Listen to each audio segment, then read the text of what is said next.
Ini saudaraku, namanya Mang Yan. Ini tenaga inti kita untuk proses pruning ini. Wah.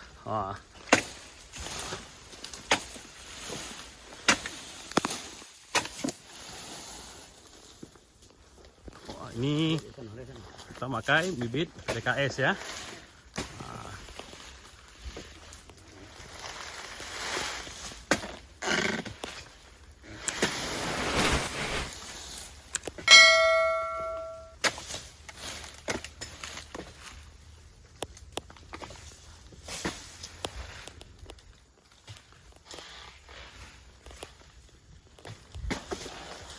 Bismillahirrahmanirrahim. Assalamualaikum warahmatullahi wabarakatuh.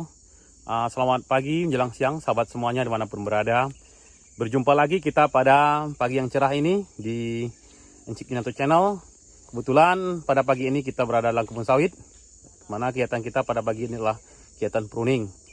Saudaraku semuanya, seperti biasa saya mendoakan semoga kita semua dalam keadaan sehat walafiat, tidak kurang suatu apapun, serta dipermudahkan oleh Allah SWT semua urusannya. Amin, amin, ya rabbal alamin. Serta tetap selalu ceria, gembira. Dengan selalu ceria dan gembira, serta selalu bersyukur kepada Allah SWT, insya Allah akan tambah lagi nikmatnya oleh Allah SWT. Serta juga bisa meningkatkan imunitas kita, di mana pada musim COVID-19 ini, mudah-mudahan kita semua dalam keadaan sehat walafiat, sehingga kita bisa beraktivitas, bekerja seperti biasanya. Saudaraku semuanya, jadi kebetulan di belakang saya ini kebun sawit kita menggunakan bibit PPKS, umurnya hampir 10 tahun, di mana ini adalah dataran rendah yang telah kita rawat sedemikian rupa sawit ini sehingga bisa tumbuh dengan sempurna.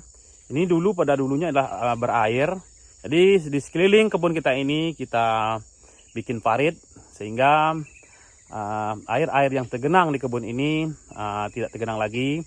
Dan air ketika musim penghujan, air yang tergenang mengalir secara lancar dan normal karena kita bikin parit dalam sini. Jadi aktivitas kita pada pagi menjelang siang ini yaitu kegiatan pruning, yaitu adalah membuang pelepah sawit yang tidak produktif atau jumlahnya terlalu banyak, dimana kita bikin songgo 1 karena umurnya udah di atas 5 tahun. Pengalaman kita sesudah ini, songgo 1 lebih bagus lagi daripada kita pakai songgo 2. Itu tergantung dari perasaan dan pengalaman kita, mana yang lebih bagus kita pakai, mau songgo 1 atau songgo 2. Tapi kita seperti lihat belakang ini kita menggunakan songgo 1. Jadi pruning ini manfaatnya adalah dengan kita membuang pelepah-pelepah yang tidak produktif tadi, di mana rata-rata belasan sampai puluhan, 20-an, di mana secara teori pelepah-pelepah yang kita buang itu dia tetap menyerap makanan, di mana ya makanannya serap zat-zat unsur hara yang diserap oleh akar daripada sawit kita ini tentu akan diserap juga oleh pelepah-pelepah yang tidak produktif tadi. Tapi dengan dibuangnya pelepah-pelepah yang tidak produktif tadi, yang istilah dalam perkebunnya adalah pruning, tentunya konsentrasi daripada penyerapan unsur hara, mineral dan air yang ada di permukaan tanah yang diserap oleh akar sawit tentunya terkonsentrasi untuk pertumbuhan dan perkembangan daripada sawit kita, sehingga hasil panen kita tentunya insya Allah akan meningkat dengan dibuangnya atau dilakukannya proses pruning ini. Jadi yang kedua, tentunya dengan melakukan pruning akan mempermudah panen. Jadi panen akan lebih cepat dan mudah, tentu hasilnya meningkat. Jadi saudara semuanya, yuk kita ikuti bagaimana proses pruning di kebun sawit kita pada pagi menjelang siang ini. Jadi jangan lupa, seandainya video ini bermanfaat dan tentunya bisa memberikan edukasi, mohon bantu subscribe, like, comment, and share. Dan jangan lupa aktifkan tanda lonceng yang ada di video ini.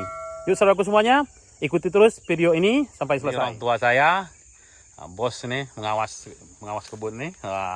Ini kebun kita yang telah dilakukan pruning lebih kurang 2 jamnya lalu. Mana hari ini kita anggota hanya 5 orang, ada 2 orang sakit. Ini kegiatan bentuk kebun kita menggunakan bibit unggul. Jadi saudara semuanya, saya menghimbau, saya mengajak saudara semuanya, mari gunakan bibit unggul. Karena dengan menggunakan bibit unggul, ada kala perawatan kita sedang, insya Allah hasilnya tidak mengecewakan. Apalagi perawatannya maksimal, tentu hasilnya lebih bagus lagi. Nah, ini keadaan daripada kebun sawit kita yang telah lakukan pruning pada pagi ini. Yuk kita simak, kebetulan di ujung sana anggota kita lagi proses pruning. Ya, ini tenaga baru saudaraku. Nah, wah, tenaga baru ini kuat ya. Tenaga baru tadi dari pagi kerja dari jam 7. Wah, terlantak.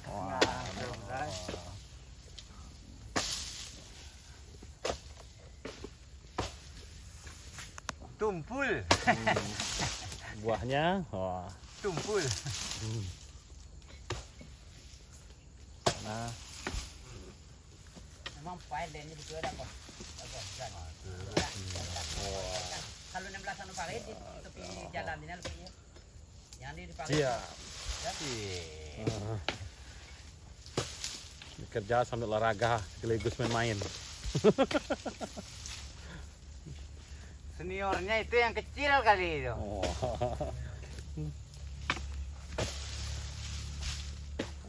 Jadi saudaraku semuanya, ini sebagai perbandingan, ini di sebelah kita ini, ini sama tanamnya ujung sana, tetapi beliau tidak ada parit, hanya mengandalkan air mengalir gitu saja.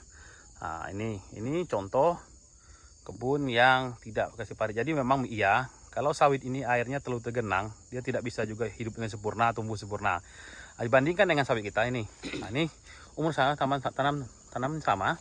Nah, ini tanahnya sama. Nah, jadi ini alhamdulillah bagus, lebih bagus lagi dan subur tanahnya. Jadi perbandingan tuh sebelah sana, tanam sama, lahan sama, lokasi sama, tidak dikasih parit. Ini yang ada kasih parit.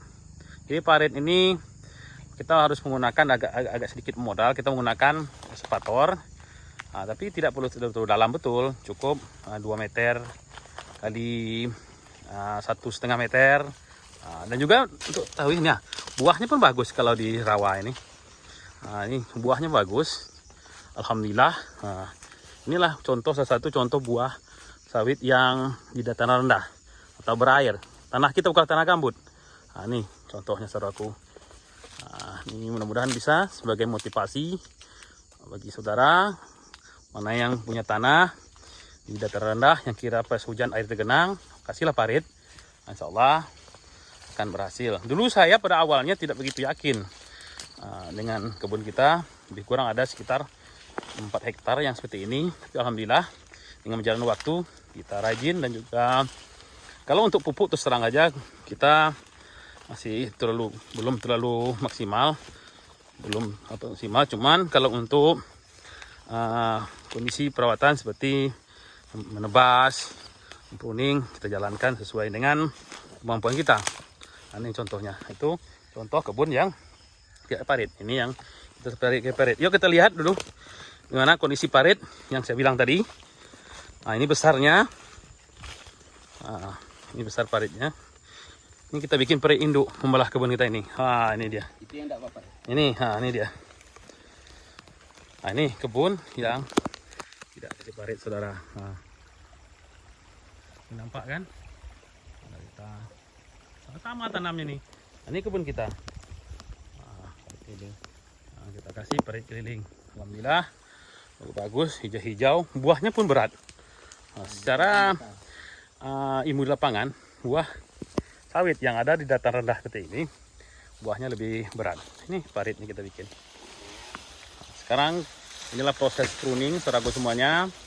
Ini adik-adik ini lagi melakukan mengangkat pelepah yang telah dipangkas. Ini salah satu tenaga handal kita, namanya Bang Yan Balurianto. Iya, semangat.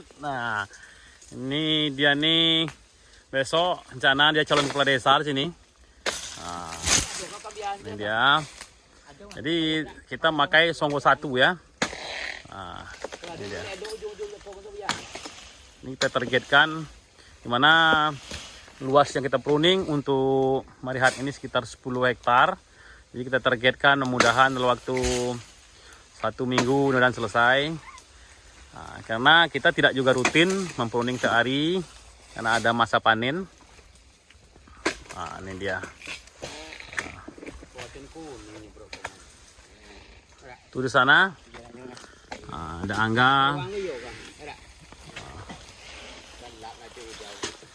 Ini pelepah-pelepah yang telah jatuh seperti ini kita angkat, kita kumpulkan di sebuah jalur. Ini jalur untuk ngumpulin pelepah atau kita namakan di sini jalur mati. Sedang ini jalur yang sengaja kita longgarkan, tidak ada pelepahnya, jalur hidup. Nah, jadi kita kasih jarak 1 jalur mati, 1 jalur hidup, 1 jalur mati.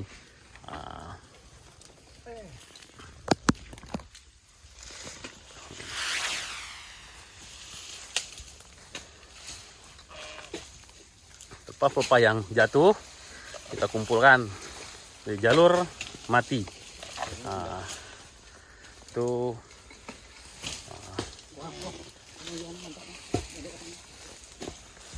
ini ibaratkan orang rambut gondrong saudara semuanya. Jika dipangkas tentu dia ganteng. Begitu juga sawit ini. Pengalaman kita selama ini setelah kita lakukan pruning ini, hasil panen kita meningkat karena buahnya lebih besar lagi karena proses penyerapan mineral, zat-zat hara, air terkonsentrasi tentunya ke perkembangan daripada buah sawit kita ini. Selama ini tentu diserap oleh atau dimakan oleh pelepah-pelepah yang tidak produktif ini.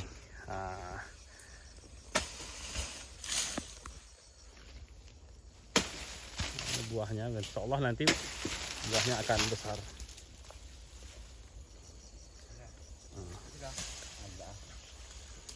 Cuaca alhamdulillah sedikit mendukung hari ini. Matahari tidak begitu bersinar dengan terik karena tadi malam hujan. Sudah 3 minggu tidak turun hujan. Alhamdulillah tadi malam hujan.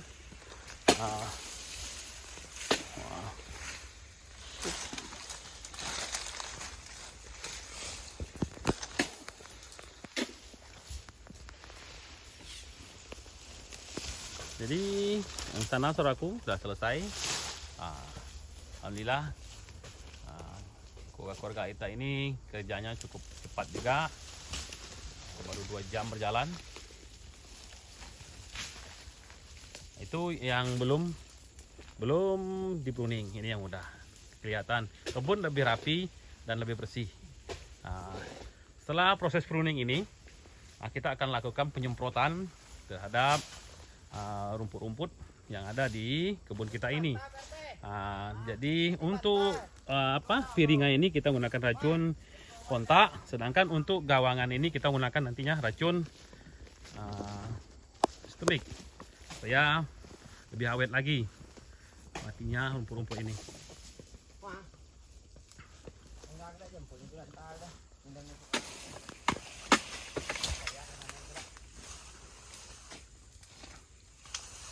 Jadi saudara semuanya, jadi di kebun kita ini bagus rumputnya untuk peternakan.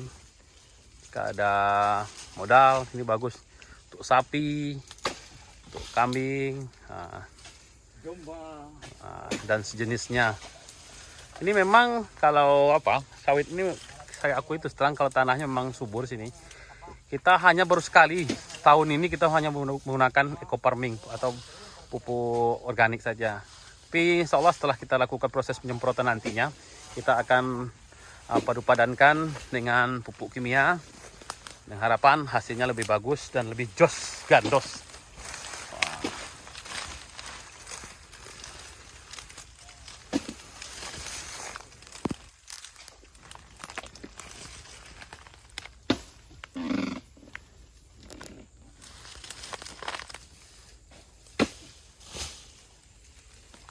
Tuh yang sebagian lagi mengumpulkan pelepah. Inilah keadaan kebun kita yang sudah dipruning. Sedang depan ini belum, depan itu belum. Terlanjut udah sampai sisi sebelah selatan. Kalau kencing lalu, tidak. Tumpul dalam lubang tidak ada apa. Nah, itu dalam lubang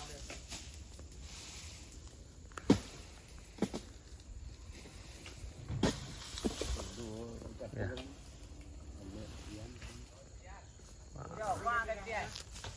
Ya. Demikianlah saudaraku semuanya, dimanapun berada, kegiatan singkat kita pada pagi ini masalah kegiatan pruning. Jadi kesimpulannya, pertama, pruning itu sangat penting untuk pertumbuhan daripada sawit kita. Di samping juga bisa meningkatkan hasil produksi panen kita. Banyak sekali manfaat pruning tersebut. Jadi seandainya video ini bisa memberikan edukasi, bisa memberikan manfaat, dan bisa memberikan setidaknya hiburan kepada saudaraku semuanya, mohon bantu subscribe, like, comment, and share. Dan jangan lupa aktifkan notifikasi tanda lonceng yang ada di video ini untuk mengetahui perkembangan video kita selanjutnya. Demikianlah saudaraku semuanya, kami akhiri billahi taufik wa hidayah. Wassalamualaikum warahmatullahi wabarakatuh.